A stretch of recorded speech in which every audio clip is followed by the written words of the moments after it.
materi menghitung targetnya ya. Di dalam trading itu seperti apa yang paling penting?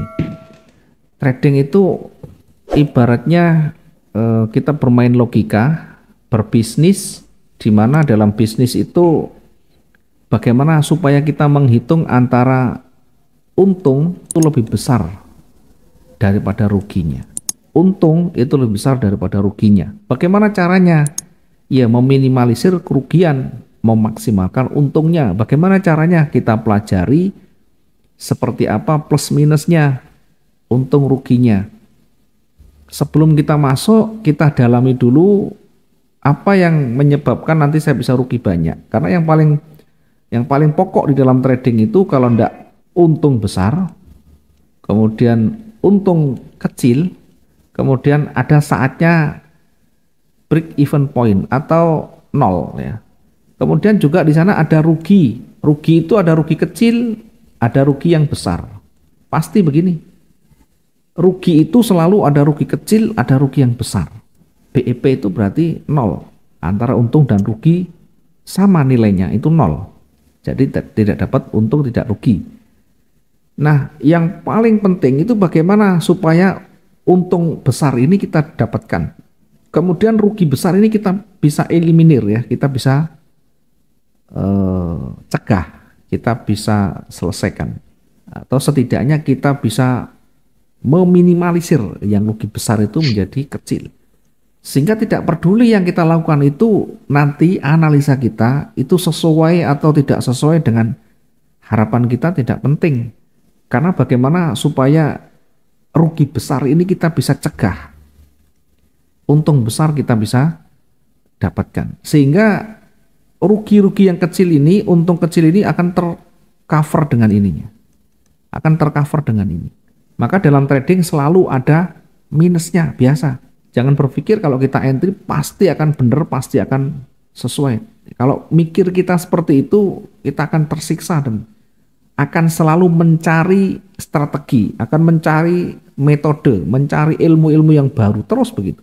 Yang ada tidak pernah ketemu, tidak akan pernah ketemu.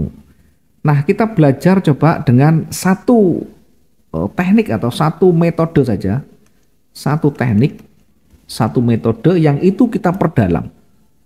Tidak sebanyak-banyak. Mungkin kita pernah mendengar dari ungkapan seorang ahli bela diri. Dia tidak takut musuh yang punya 1001 jurus, tapi dia lebih takut pada orang yang punya satu jurus, satu teknik, tetapi dia berlatih 1000 kali. Maka dia menguasai. Tapi kalau kita banyak sekali metode yang dipakai, satu metode tidak cocok, kita beralih ke lain. Yang lain dipelajari tidak cocok, beralih lain lagi. Terus begitu, nanti tidak ada selesainya. Setiap orang itu punya karakternya masing-masing untuk bisa menentukan. Nanti yang paling penting satu teknik ini dikuasai terus menerus. Nanti akan ketemu, pasti akan ketemu. Iya, dulu juga sama saya juga sama mengalami hal serupa. Sebelum saya masuk ke trading yang betul-betul bisa kita jadikan sebagai sumber penghasilan utama kita dan mendapatkan yang nyaman di sana, maka sebelumnya juga melalui proses panjang, coba dan coba dari berbagai macam mentor kita coba, belajar ke sana sini kita coba, belajar si A nanti ke si B beda lagi, si C beda lagi, si D beda lagi, terus begitu. Lama kelamaan jadi pusing sendiri karena masing-masing mengklaim itu paling hebat, paling valid, paling potensial. Kemudian kita juga banyak menggunakan indikator karena pusing kalau tidak pakai ini. Maka pakailah indikator. Indikator A, wah luar biasa ini. 1 bulan, 2 bulan bisa profit dengan baik. Berikutnya kita menemukan hari-hari yang lain di mana indikator ini sama sekali tidak berfungsi, artinya sama sekali tidak valid di sana. Kita menemukan selalu kegagalan-kegagalan terus. Yang ada kita selalu menyalahkan, ini tidak betul ini. Cari indikator yang lain lagi, terus begitu. Bahkan sampai sekarang banyak sekali indikator yang saya punya ya, banyak sekali. Tapi lagi-lagi tidak cocok karena kembali lagi ya, indikator ini sebagian yang oke, habis itu kedepannya lagi gagal, banyak gagalnya. Maka karena pusing dengan indikator tidak ketemu, mulai berlanjut ke signal. Mulai berlanjut ke signal kita. Bahkan pertama dari signal gratis. Oke, kita coba signal gratisnya. Bermanfaat, kita enak. Akhirnya kita harus beli. Jadi signal yang awalnya kita gratis, akhirnya kita menjadi haus.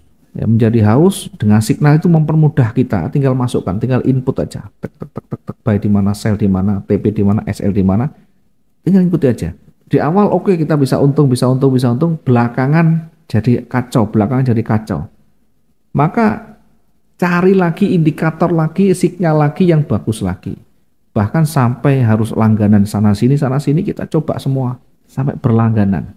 Sampai berbayar yang 1 minggu ada, 1 bulan ada. Hasilnya apa ini? Hasilnya tetap 0.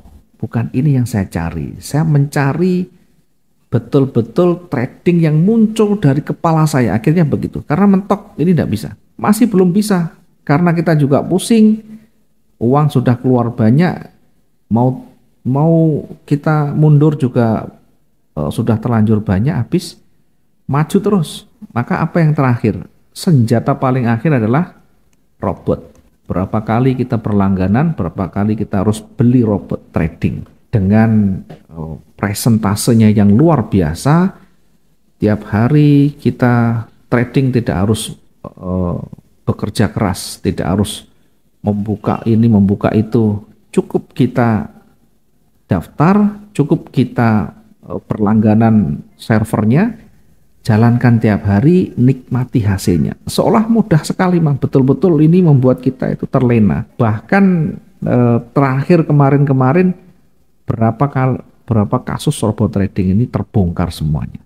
Tidak ada namanya pasar yang dibaca secara pasti dengan bahasa pemrograman seperti ini, tidak ada. Kalaupun bisa, tentu tidak ada orang yang miskin. Semuanya profit semuanya. Yang jadi pertanyaan, siapa yang bayar profit semuanya? Kalau semuanya untung. Bahkan mungkin pengusaha-pengusaha besar tidak perlu usaha yang terlalu susah payah. Cukup beli robot. Berapa sih harganya dibeli? Yang ada kacau semua. Termasuk kita juga menguji sini, kacau hanya. Mungkin di awal-awal oke lah, 1-3 bulan dulu menikmati juga. Awal bulan menikmati. Akhirnya apa? Hancur juga tidak bisa.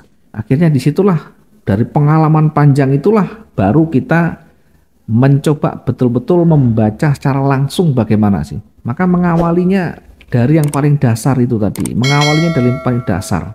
Di dalam dagang, itu harus tahu resiko. Yang jadi masalah kita bukan resikonya, tapi bagaimana supaya tadi resiko itu kita perkecil sekecil mungkin nantinya. Kemudian kita maksimalkan profitnya. Profit kita maksimal. Bagaimana caranya? Dengan mempelajari, dengan banyak belajar ilmunya. Apakah ilmu dari trading ini candlestick, pola-pola candlestick, pola pattern itu? Ya salah satunya, tapi tidak semuanya. Karena yang harus kita pelajari yang paling penting adalah belajar banyak dari pengalaman dan kesalahan.